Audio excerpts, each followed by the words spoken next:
All right, welcome everybody to the January 2024 edition of our Data Science Student Group webinar series led by the Midwest Big Data Innovation Hub on managing stress and anxiety in higher ed.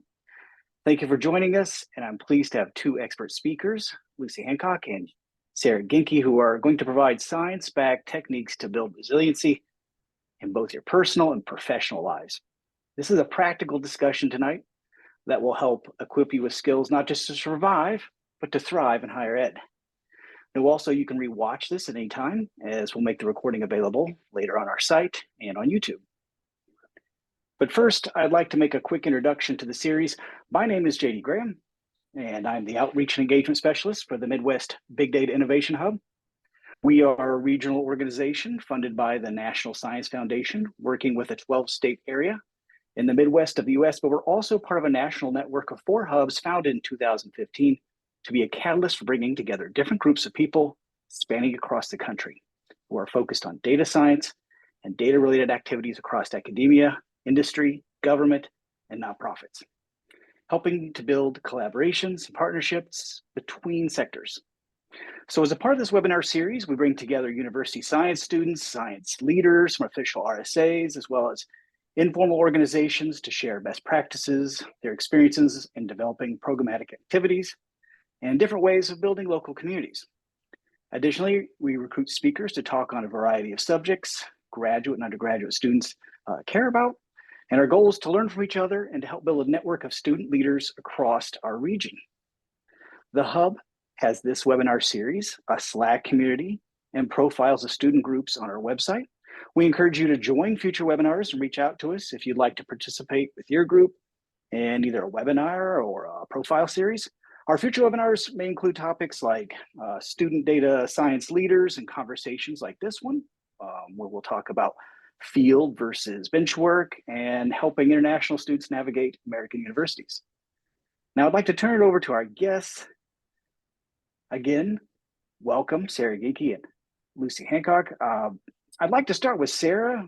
Sarah, could you just start by telling us a little bit about yourself, your experiences you've had with working through stress and anxiety? Yes, absolutely. Thanks so much for having me, JD. Hi, everyone. My name is Sarah Giencke. I'm a nervous system and TRE coach. TRE stands for tension and trauma releasing exercises. I'm sure we'll get into that later tonight. And I have a lot of personal experience with stress and anxiety. I'm someone who suffers from stress, and I actually found this tool after college, which I wish I would have known about it sooner, but that's why I'm on here tonight to share this tidbit with you. And this tool has really helped me manage my stress, lower it, and not have me be so anxious and be able to live from a more authentic place. So really excited to be here. Thanks so much. No, you're welcome. Thank you for introducing yourself. And Lucy, the same question. It is good to hear, and I think people are going to feel in their heart, it's good to know that just because you are both experts in mental well-being, you also experience stress and anxiety. But could you tell me a little bit about your background and how you've been involved with it? Yes, certainly not immune from stress and anxiety, no matter how much you know about it, that's for sure. So hello, my name is Lucy Hancock. I am in Omaha, Nebraska, and I have worked with international students in higher ed for the last 12 years, but more recently, within the last 3 years, started my own business. And it's called Inward Inquiry, and I think of it as a relational and emotional wellness hub.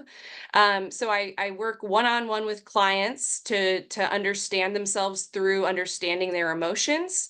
And I'm an organizational trainer where I go into workplaces, especially those who are really prone to conflict or who don't quite have a defined culture that they want.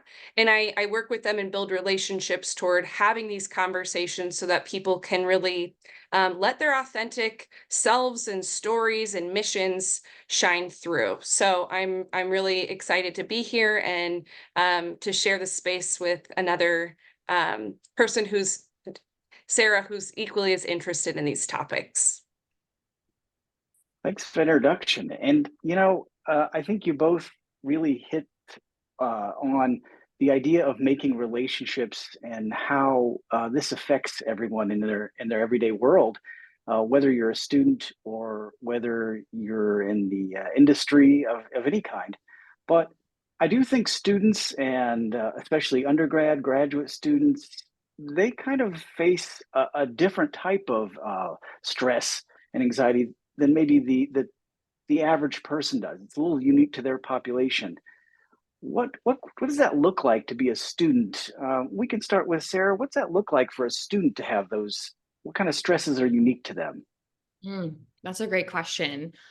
I think one of the unique stressors of being a student is this constant goal that's in front of your face, but it's constantly being moved. So, you achieve that assignment, and then you have an exam, and then you have, the end of the semester exam, but then that's just one semester out of how many? And so it's this constant need to achieve and perform, and having that pressure of having to succeed with the real fear of failure. And so I think that the general population doesn't have that kind of hanging above their head or that pressure on them constantly. So that's one thing that I would say students uniquely face. What would you say, Lucy?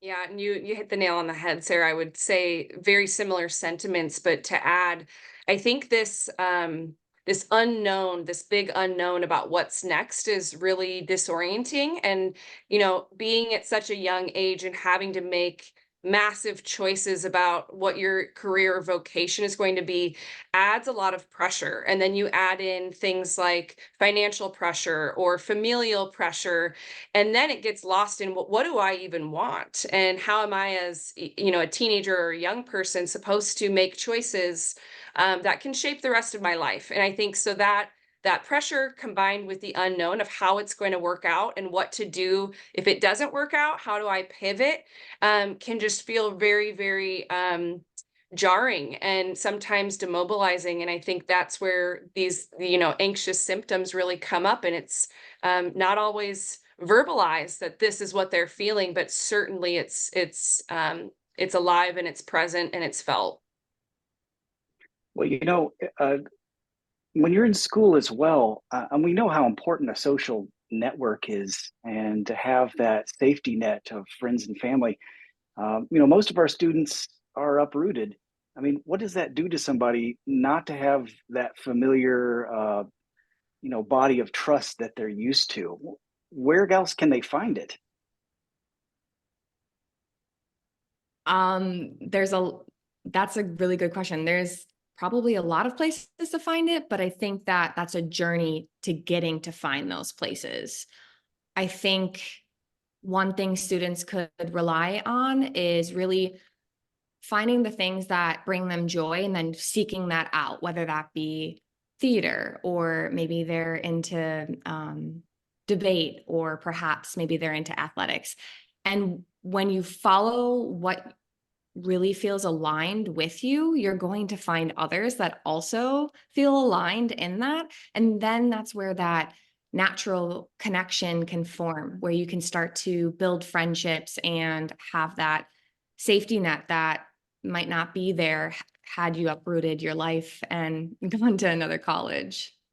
Yeah. Yeah, I would add, I think there's a certain level of vulnerability and an openness and a willingness to create those new networks that is required. And I think it takes a lot of courage. I primarily worked with international students, and I would constantly say how courageous it is to uproot from a country and then be plopped into in a completely different culture. And it's very disorienting. And so, as Sarah was saying, it's trying to connect to what brings you joy, and then finding those communities and putting yourself out there and being willing to kind of take that initiative, which when we do that and we feel support and we feel we've found a new community where we're at, we develop this resilience, and we start to have confidence in ourselves. And I think that's a really, really great feeling when we find we're more adaptable than we thought we were.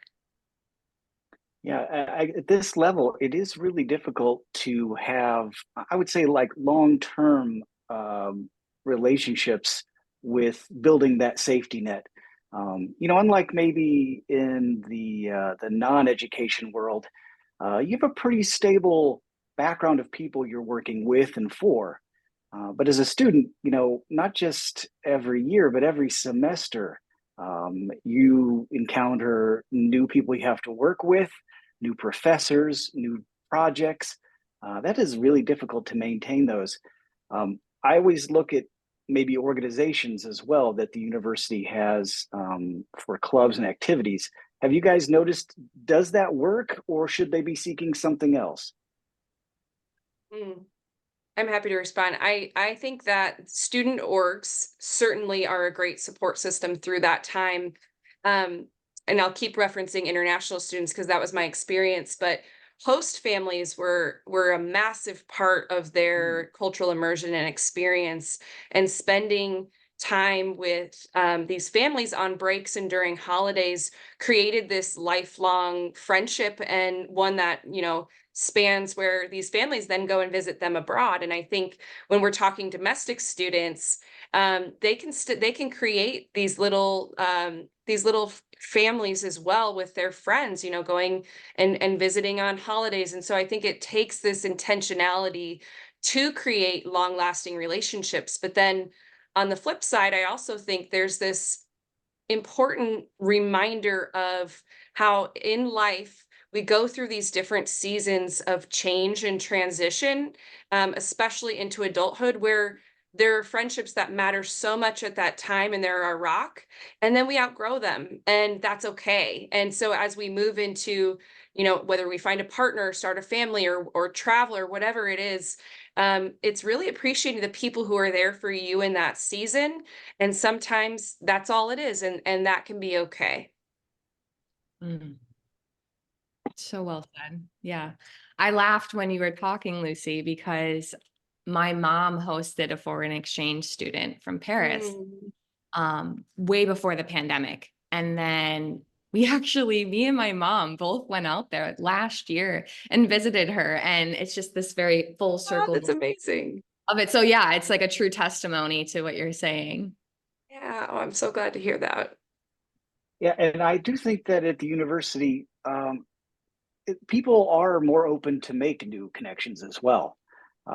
If you're, again, as an adult, I hate to say this, but sometimes people they're full.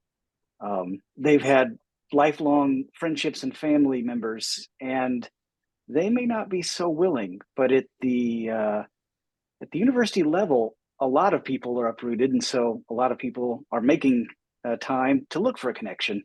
So I do find that they are more open. So I think that's also something that you can look forward to as a student. That they're Yeah, out there. They're looking as well. great point. Same experience. Yeah. Yeah. Well, we talked about them having kind of unique stressors, whether it's financial, being uprooted, like we just talked about, and that constant goal driven atmosphere. And it's very competitive as well.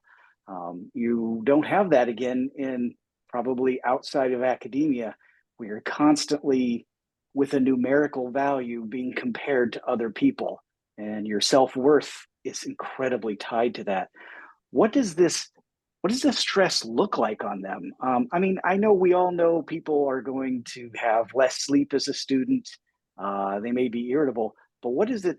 What is it if a student's like, I know I feel stress, but what does it look like in their actual daily lives? Great question. I'll jump in here. Some of the symptoms I suffered with was getting really bad headaches, grinding my teeth at night. Along with that, having really tight jaw or neck or shoulders or back. Um, you know, Waking up in the middle of the night. Yes, that's not good sleep, but also having a racing mind as soon as you hit your head on the pillow. These are all symptoms of living in a heightened state in your nervous system, aka meaning you're experiencing anxiety. And though this heightened state is good for us in certain situations, it's not somewhere that we really want to live long term. So it's important to make sure you're finding things that will ground you back down into safety and calm and ease, so that like you can really live in that state and not experience, other things such as stomach aches or really not being present in the moment. Perhaps you're kind of just like freezing or a little bit of dissociation. Lucy, what would you say? Yeah, I think that's a great depiction of some of those symptoms. I think about it a lot in terms of kind of behaviors in that I think isolation is a key one where we start to feel so overwhelmed and it's so difficult to let people in on that experience, and especially because we're just in this mode that we kind of start losing that support network and really relying upon ourselves, and that can be quite damaging and emotionally lonely. I also think that when you talk about, Sarah, this nervous system dysregulation, I think people can orient on two different ends of a spectrum. Either they can get into this kind of overproductivity mode where they're over functioning, they're stressed out, so they're going to do more, thinking somehow that will make them feel like, oh, I finally accomplished everything, but it's just going to keep going and there's a new to-do list and it starts over tomorrow, but still they're just doing more and more and more. And then on the other end of the spectrum, it can look like kind of more the avoidance or denial, that more under functioning pattern where it's procrastination. It's, I can't even think about that, I'm so overwhelmed. So you think about those two ends of the spectrum, both are trying to self-soothe and regulate, but neither are doing the trick, and neither are getting you to that healthy state of, okay, what do I need to do to manage this stress functionally? Mhm. Mm-hmm. Yeah, you guys really bring up some great issues here about I think you were just getting ready to, I think, just say physically, it causes physical symptoms, not just mental anguish, Yeah. but physical symptoms. And that isolation and that overproductivity, does that actually ever ease the stress, or does it keep it under wraps, or does it actually exacerbate it? Does it actually Yeah. feed back into it in kind of like a cycle? Yeah, it's a loop, but I'd love to hear Sarah's thoughts on it, nervous system wise. But I see it as it provides short-term relief without this long last. It's not serving you in the long run because you're just trying to get ahead of it, but it's a feedback loop, and so there's no progress. You're just running yourself ragged. What do you think, Sarah? Yeah, absolutely. That's a one-way train to burnout for sure. Which is hard to come back from, and it can take a long time for people. And so that's one of the things that I had to ironically unlearn in college or after college, I should say, is not just constantly going, Yeah. learning to pause, and that it's okay to rest, and that it's okay to listen to my body and the signals that it's telling me. So yeah, Lucy, you're absolutely right. It's definitely a cycle. It's something we have to break. And we do that by truly listening to ourselves. Yeah. Yeah, you're spot on. I saw that so frequently with students, this um involved in everything to the extreme, never saying no, never having personal boundaries. And I think it's all attached to what we were talking about earlier with those fears of failure and not being successful. If I don't do X, Y, and Z extracurriculars, there's this sense of not just FOMO, but like I am ruining my future. And so I think that really drives that over functioning mode, which as we talked about, it can lead to burnout and then crashing. Yeah, for sure. And I think just kind of going off of this, when we listen to ourselves, we build that self-trust. And so Yes. when we build that self-trust, we're going to better trust ourselves to make the right decisions, trust ourselves that we are on the right path, that things are unfolding at the right time for us, not, worrying about what's over here, over there, comparing yourself to X, Y, and Z. And really leaning on your gut and using your gut to find that path for you. Yeah. And when we're going that fast and we're that distracted and busy, that inner voice is lost. It's not quiet enough. And so I love that you brought that up, self-trust. I think that's huge. Right. Like where are these decisions really coming from? Are they really coming from your authentic self, from that grounded, calm place, or are they coming from that place of anxiety saying, I need to do this because X, Y, and Z or whatnot? Yeah. So Yeah, exactly. This seems like it could also really lead these maladaptive coping behaviors to like drug and alcohol abuse as well. I mean, just to talk about like I need to have that extra energy to get this done. I've got to stay up late. I need to get calmed back down. I need to go party. I got to burn this stress off somehow. Um, how do we prevent ourselves from going down a really dangerous rabbit hole, and especially with a population that may not be very experienced with like alcohol? Maybe some of their first times being introduced to it in a large group, new pressures, uh, new things we have to learn to be careful of. Hmm. Such a good, I mean, this is a loaded one. I'm happy to start it, Sarah, and then take it from yeah, here. let's do it. I view alcohol as, like you said, a maladaptive coping mechanism that essentially disconnects us from the true self and from the real reality. I see it as, dulling, numbing, distraction, and truly a social lubricant. And so I think we don't develop that healthy confidence or those healthy relationships that are rooted in support and trust and sharing of substance and depth when we are clouded with this buffer. And I understand, I'm not trying to pass judgment, I understand it's a part of the experience and the learning and all of that, but to just be mindful and honest with yourself about what it is and what it's not. I think we're getting into this space now where alcohol is being talked about in a way that smoking once was. Back when I was in college, there were no conversations about alcohol truly being toxic or harmful or getting in the way of authentic relationships. And so I am so pleased that this conversation is happening with this generation and people are being more thoughtful with what they put in their bodies and what the impact is of that in the moment and then even thereafter. And I'm sure Sarah can share all about the impacts physically from a night out of drinking.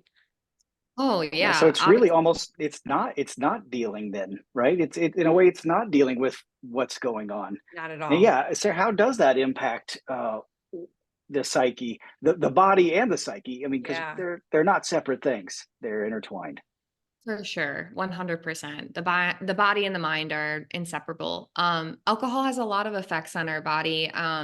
One of them just being slowing down our metabolism, which is just not good for us in general, especially of us who are trying to stay more healthy.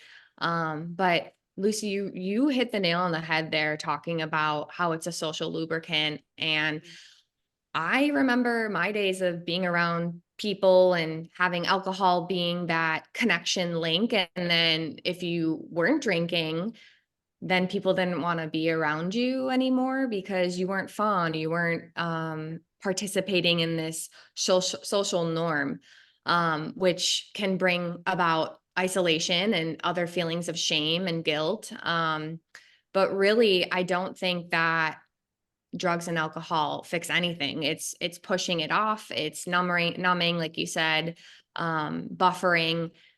And I think it's important to know that even adults struggle with this. And so if we can face this head on, the younger you are, the better off you're going to be. And there's nothing wrong with drinking if you want to drink.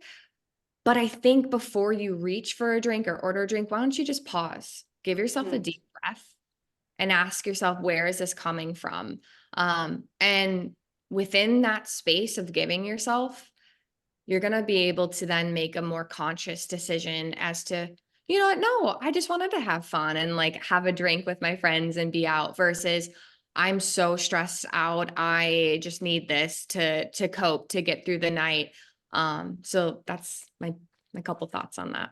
Yeah, you nailed it, Sarah. Just to kind of conceptualize, because this is something I say to clients, what you just described, that checking in with yourself, I say, think of it as, is it amusing or are you using? And they're two very different things. If you are doing it to be amused, it's for fun, it's light, it's, this social thing, that makes more sense than if you're using it to escape certain feelings or to gain relief because of something that you don't want to deal with, or to get over a breakup, or you name it. So that those two things really, I think, are helpful when you do that check-in. I love that. I might have to take that. Take it, it's yours. Yeah, I'm learning a lot here as well. And I loved what you said, Lucy, that amusing versus abusing, and that you also said it so well that um, you implied there's probably no good level of alcohol, but there are definitely worse and much, much worse reasons to be drinking alcohol. And I think we shouldn't put them all in the same exact basket. I like to hear that. Yeah. Probably best not to, but amusing is better than abusing. And we talked about already now, like what's unique to this population. We've talked about what's it look like, how it physically manifests in themselves. We talked a little bit about how to mitigate this by making relationships and getting that social network of people to work with. But what are some other simple practices our audiences can do to reduce stress? Because it may not be just a long-term I need to develop relationships. They might be under stress right now. They've got that big thing happening. Like you said, it's rolling around in the mind. The sleep isn't coming. But then again, the productivity might not be coming either at the exact same time. You're kind of stuck. How do we deal with this? How do we get unstuck? Hmm. It's a great question. There are a lot of different ways to calm yourself, to kind of help rid yourself of that stress. Obviously, the main tool that I use with my clients is called TRE. It stands for tension and trauma releasing exercises. And this is a way for us to physically shake out stress, tension, and ultimately trauma that gets stuck and stored in our body. But there are many different ways, walking, dancing, singing, or humming. That actually stimulates what we call our vagus nerve. It lives along the spinal cord, and this lives in the part of our nervous system that is what we call rest and digest, or the parasympathetic nervous system. So funny because I was reflecting back on my college days and I was like, gosh, how did I get through all of that? Well, I was in several different choirs. And so I was stimulating my vagus nerve for 2+ hours every single, not day, maybe every other day or something. But it has compounding and lasting effects. So there are a bunch of different ways to rid ourselves of stress. I'd be curious, Lucy, what comes to mind for you? Yeah. Such great stuff that you're sharing. I think my personal go-to has always been this combination of exercise and breath work. So ultimately it's somatic, it's getting into your body. When we're dysregulated, our body is the last place that we want to be. And I think that is kind of the reminder and the call back home to, you need to be feeling. And so getting those good endorphins through working out, that's always a great way for me to feel regulated. And then breath work, and I'll just briefly share something that works for me. I do my hand on my heart and on my chest or on my stomach so I can feel the breathing. I kind of visualize my happy space, which is very peaceful. It's an outdoor kind of nature hiking scene. I do the box breathing, the 4 in, hold for 4, release for 4, do that 4 times. And then I do whatever mantra that it is that I need that day, whether it's like, you've got a big day ahead and you've got this, something really grounding and affirming. I try to do that every morning. So that's kind of the physical work. And then I take a lot of care in the cognitive approach of understanding the stress. And so I'm big on journaling. I'm big on inventories. I really think to know thyself is to be able to heal thyself. And so when I'm feeling stress and overwhelm, I ask myself, what were the vulnerabilities of the day? What were some of the things that triggered this? Was it a fight with my partner that had happened? Was it a stressful conversation in the workplace? Like, what are the things that led up to this moment of feeling so dysregulated?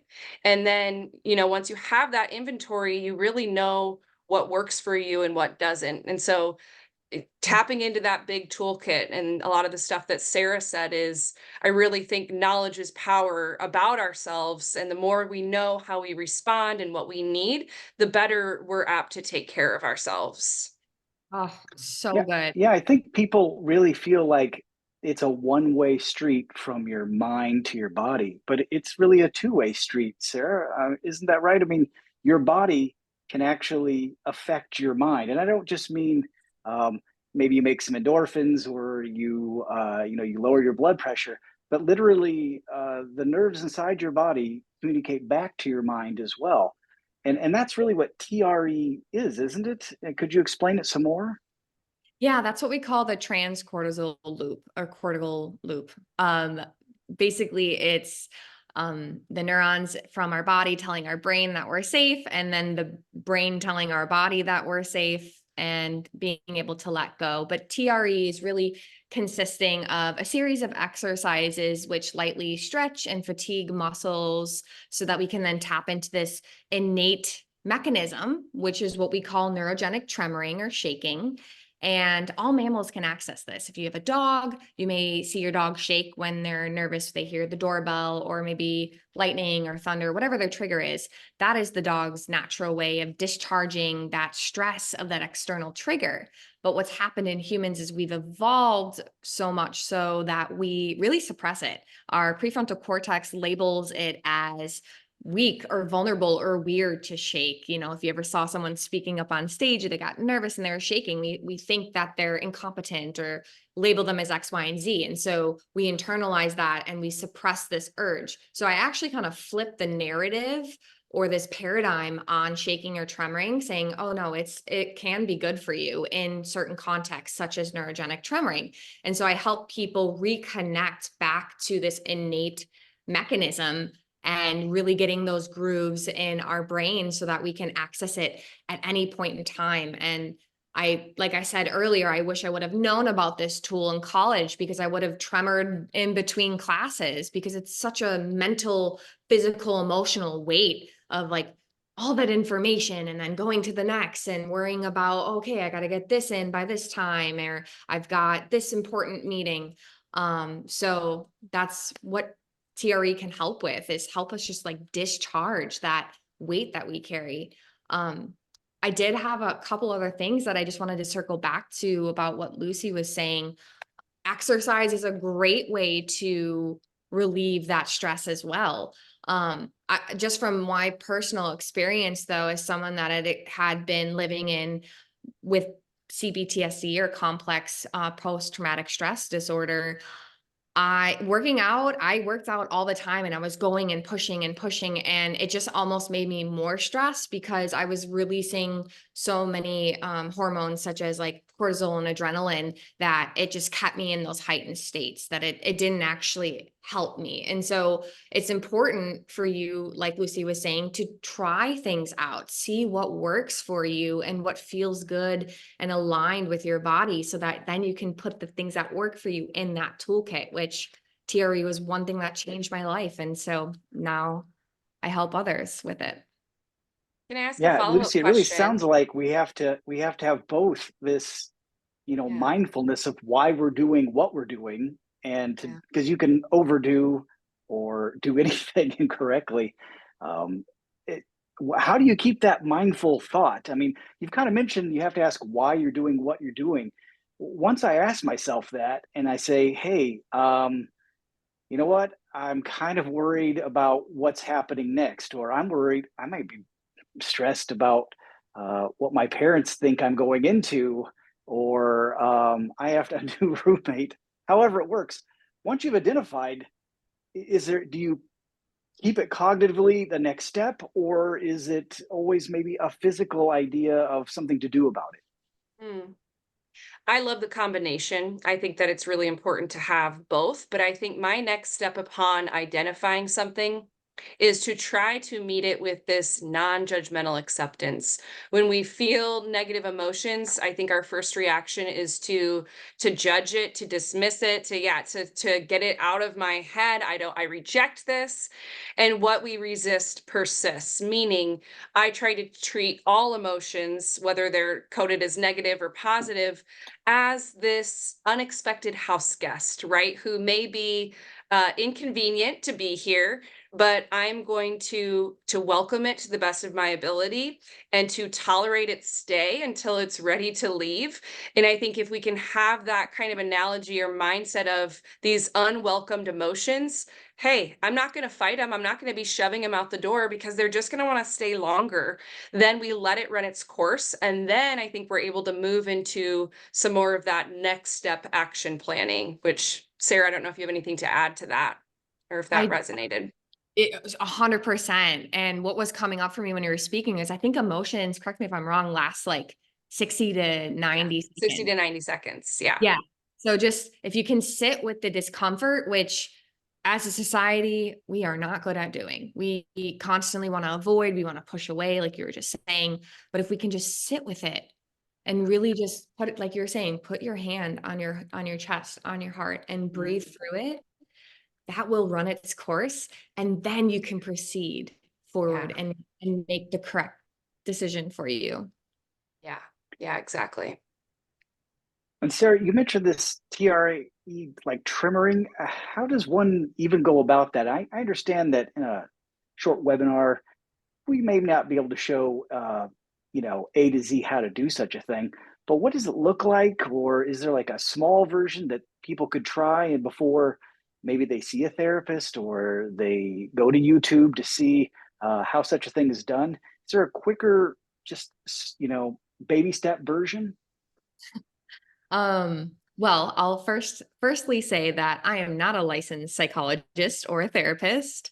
However, I am in the camp of really allowing people to take ownership over their healing and their journey. As Lucy was saying, to know thyself is to heal thyself. And so that's kind of where I was when I found TRE. I was ready to take on ownership of my own healing journey.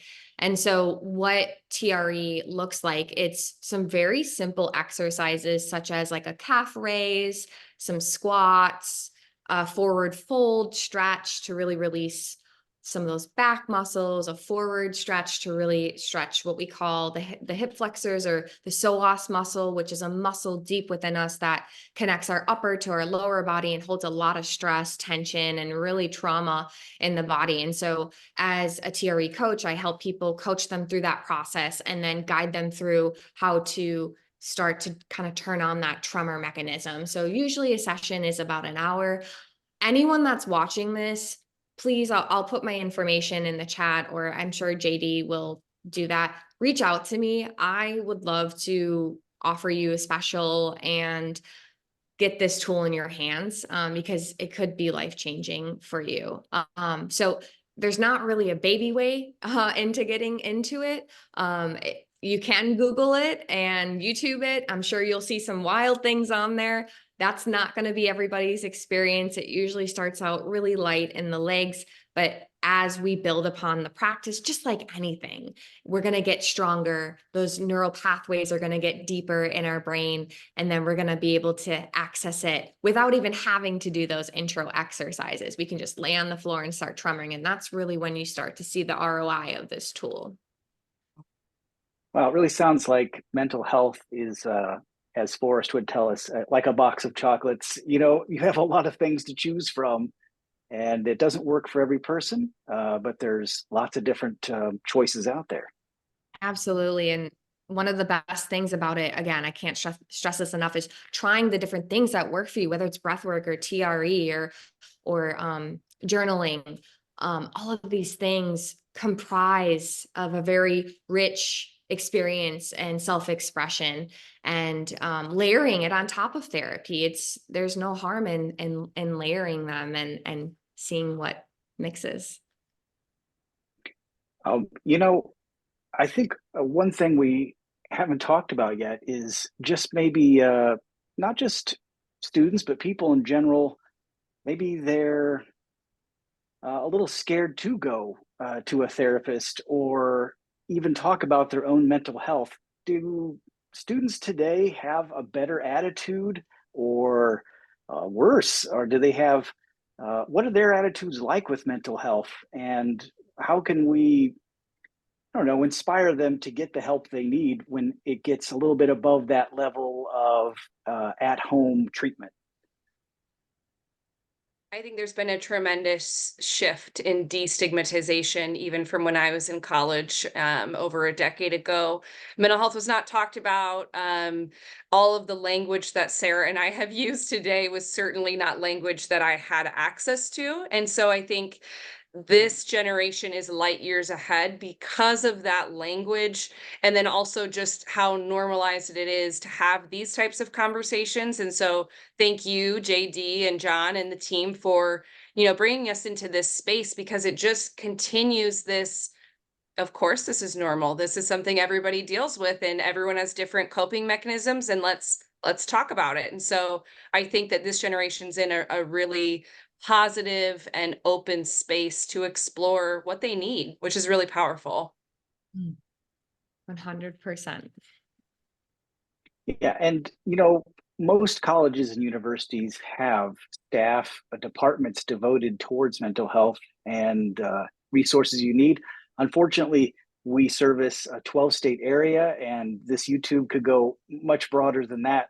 So I can't give every person the keys to their own personal counselor at their college or university, but I do encourage people to seek them out, especially when you start to listen to yourself, as both Sarah and Lucy have said, and you start finding out what's going on, and the normal home routine isn't working. Yeah, there's no lack of people out there who can help you, and I hope that you go get that help.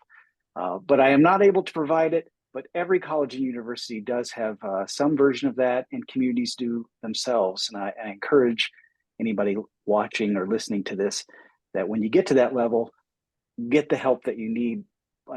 Just like an emergency room visit, there's only so much blood loss before you do some real damage, and we don't want anybody to get to that point.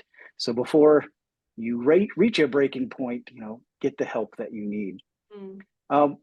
How about we talk about a little bit beyond the classroom, beyond graduate school?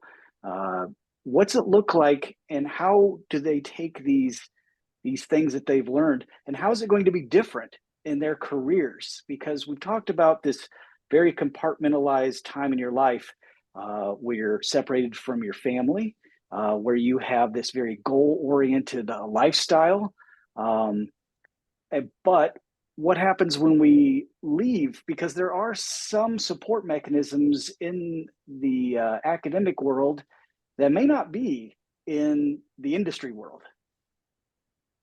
Yeah. Well, and I think too, you leave one stressful environment and you enter a new one. Like adulthood, life after school comes with a whole new host of stressors. We don't escape it because we graduate. It's whack-a-mole in some ways. And I know that's the bad news, but it's also just a part of the human experience. And so learning how to, find the right vocation, how to provide for yourself, discernment of starting a family, potentially not being able to start a family.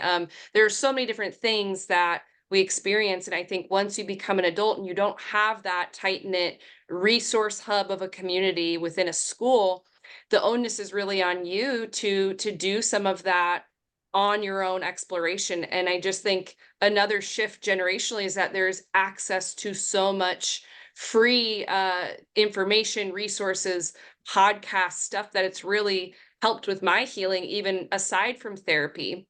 Not everybody can afford to have a therapist and to do that weekly, but there's a lot of books and podcasts and resources that you can take yourself down this journey of self-discovery and healing. And I think that's a really good starting point before you even consider other kind of community support systems.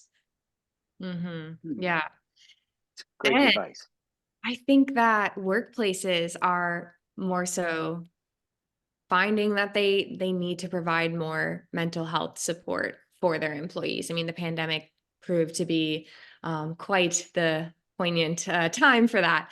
And so if you are looking for workplaces and jobs as you transition, I highly recommend interview that company back and ask them, what are you doing to support your employees' mental health? Ask them about EAPs or employee assistant programs. Within those, employees are entitled to a certain amount of therapy sessions, which are totally free and complimentary on the behalf of the employee. So I see mental health going up from here, and I really have to give it to Gen Z, who's demanding these things. They're the ones that are really coming in and saying, hey, this is what I want. If you don't have that, then I'm going to look elsewhere. So yeah, definitely. Being Great that I advice. work a lot in the sciences myself, and I see students become grad students, become leaders of their own labs or maybe departments,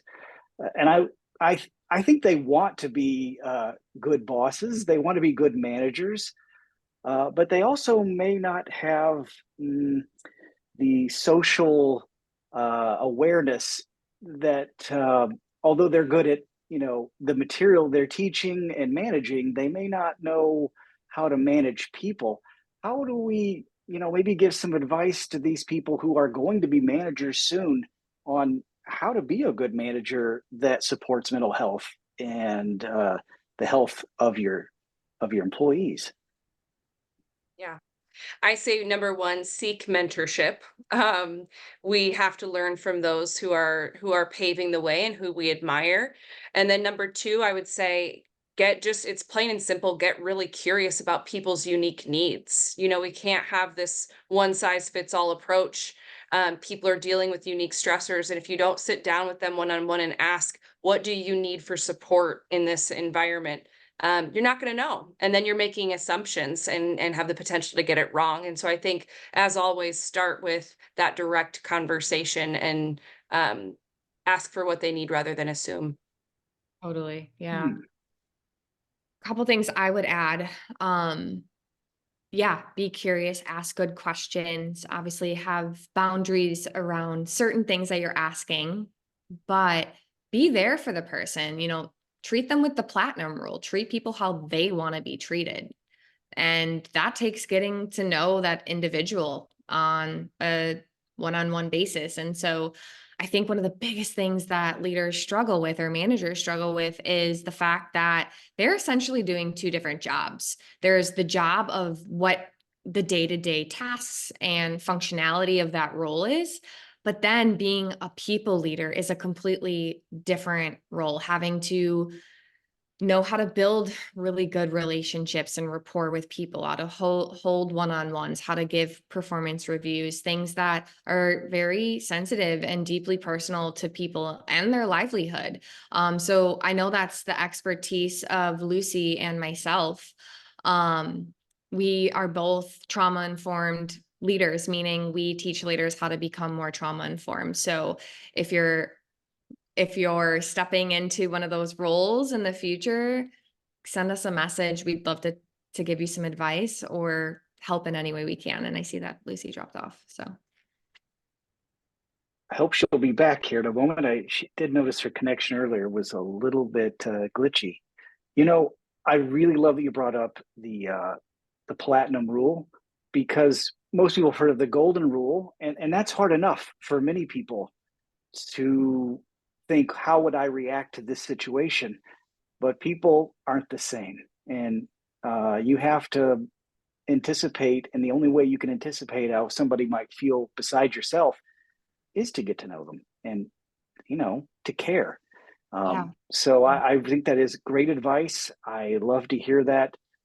I don't even think some people know that they should go beyond the how would this affect me, and if I was in your shoes, because we don't all respond the same way. We don't have the exact same experiences, even if we were to respond the exact same way. Yeah. Well, out there, Lucy, you got back. You got back. We were worried about Sorry you. about that, y'all. We're kind of approaching the end of our hour here, and I don't Sometimes we go over, and I try to keep it in that hour if we can. You guys have given us so much to think about. And I would like to later, when we post this up and in our own website, refer back to you. So if people have questions, of course, if they want to hire you, we want to make that available to them. But do we have any parting words, like those quick sound bites that maybe our students, faculty even, should kind of hold back onto when they get to that stressful moment? Just kind of give you, that last bit of advice for our members. My quick soundbite would be to meet yourself where you're at, non-judgmentally, and to do what it is that you need, to not really to not be thinking about what other people think you need to do or what your parents think you need to do. Like, everyone has this inner wisdom, and to really get quiet and listen to that. So good. That came to mind too, but I will say, I guess it's a cliche, and this is probably the fastest thing I can think of on the top of my head or on my tippy toes, is that it's okay not to be okay. Like, showing up 50% one day might be the best that we can show up. Like, and other days it could be 100%. Other days it's 10%, but just know that nothing is a straight line. Everything is a stepping stone. It's kind of like the zigzag pattern, and don't believe what you see out there, because we're all human at the end of the day. So No matter what Wow. Instagram tells us. Yeah, right. You guys have given me such hopeful ideas about what people can do for their mental health. I really appreciate your time. I could talk. I know we all could talk about this for hours and hours, and you do. That's what you do for a living. But we're going to end it here. I really appreciate it, and I want to sign off to our members. And if, again, you want more information, we're going to link it to our website and have it connected to this video series. Thank you very much. Thank you all.